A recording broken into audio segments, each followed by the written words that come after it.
Hello everyone. Ngasi sina Miracle Garden chatpagi video oidoine.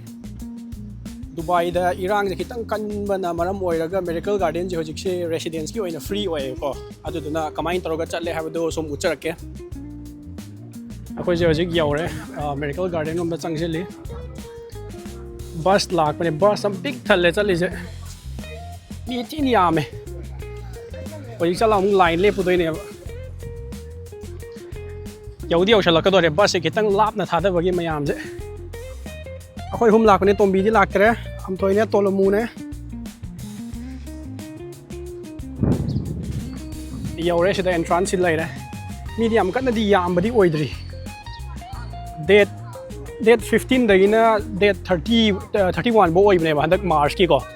UAE residence ki khakta. Ahan manumi tu di as phajana yam ne mi thagan na ko do. Adum yamdi yami yam kan oi yam badi oidri entrance gate si sida laida as mi ja aroi bi yame hilak nari sing jisu manung ji pik thale mi yam tin yami oren photo ka palak pra photo ka pham bo ek laite yes yam kan chin badi oi de kan no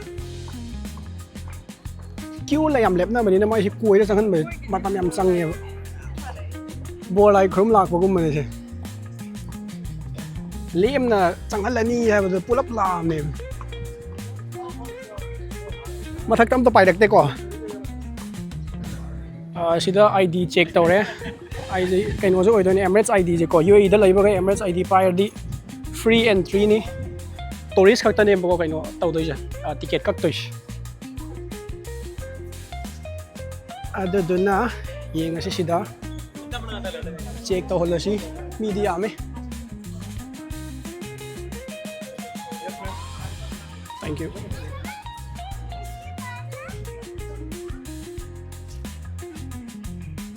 ngasi date 18 or 15 dagi ne moi china kaino free da jangal je maharaja gi thung ma andra batang chatlaga na ma age kamain tawai na ko weather ni nung kitang mang manina fazabadi kitang wat le nung sa di nungai daw ni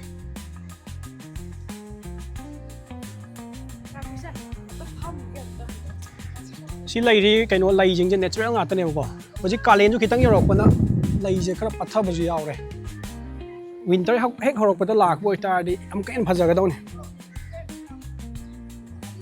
ai gi di handak lai jiga anirak subo oidoine 2019 da angtang ga lakre aduna na hena phajaboi tawe haidi hojiksi marsu yoramina Dubai sabasu hore aduna laije kara kaino tawre hai tare patpa khotpa yawre lai machine loi sure adum chatla ga nama age kamain tawe na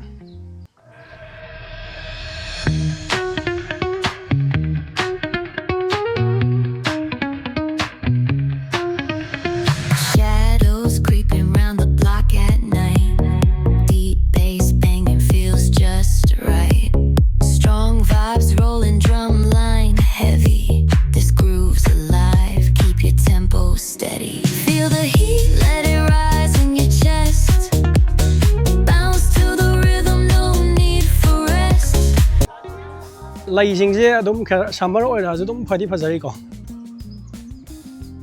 paniam di pathare adoi tar ga ju nong kitang mang bajina mangali thok tre ba phadi phajara ga ju ko mangan he na thok ka daw natural nga tne lai jing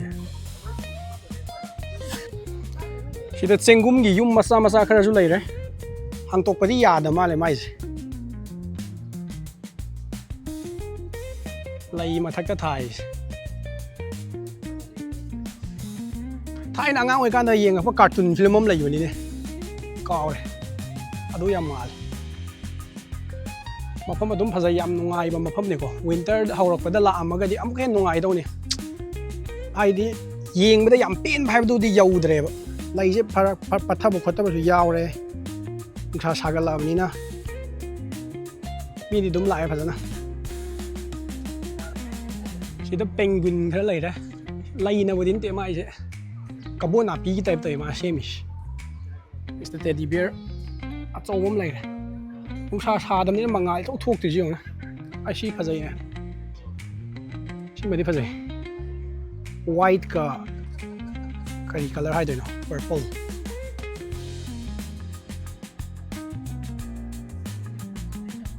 ako mana yam hai ba Emirates ki flight hai se silai ko mana lai hau ba flight to he hai ba ne ba phajai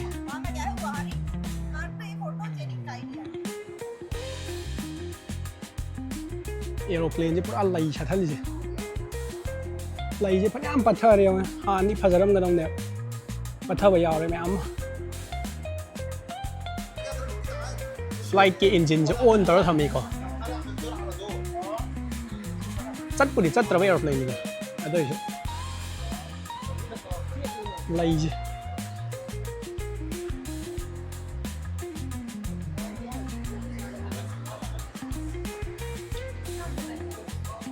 Pasal apa yang mahal lah.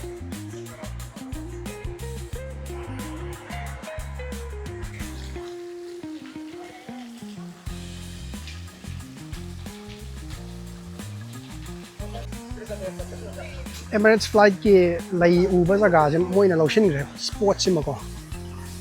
Angle phajat au jaga de. Ye kap che ro. Ni nam kap na bani kap na bani.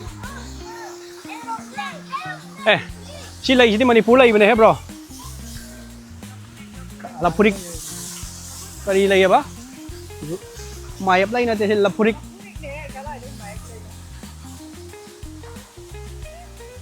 Mayap lai ga jal.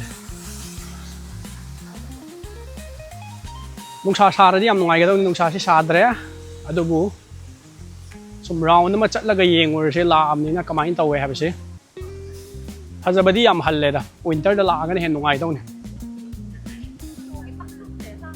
ke am kak pa sagon am le am usit na nuok pu mong da wa sak se how to one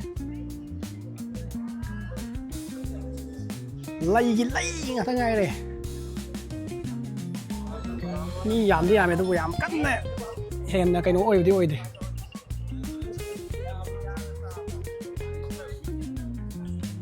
sum yeng ya sida Aladdin gi jini lai da is maya sana ga ha pi udra ina khun nu pa ne me se ida dancing doll Barbie ki ta usek su phamjali ne ma ko kai no ma thak sida usek si ma khut ta ka tung ji udra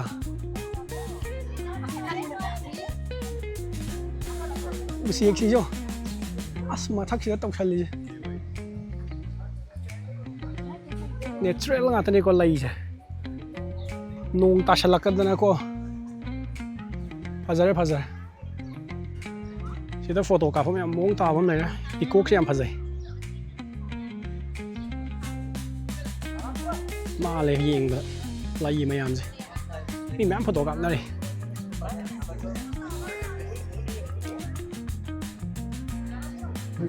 Sina mathak ta gi view ni kumani am hai ba si lai re ko si lai re ma si mang am hai ba kai no da aeroplane na lai tha ba fake ni aeroplane je doi jo ung sa do re ho jing na mu ka mong khara di mang ni ko doi jo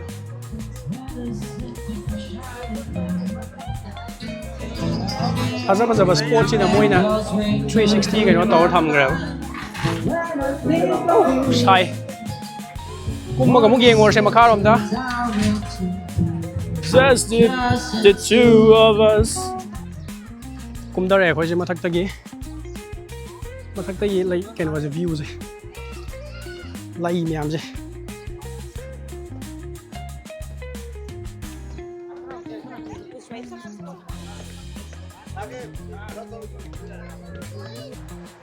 tuan je photo cam ding de ma so video nam lai da se la pro aeroplane mai size na same ba good lai miam je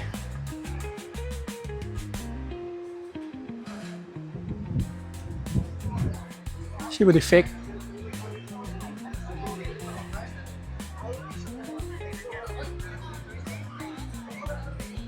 War ba sir? Ata phamje sai. Aish.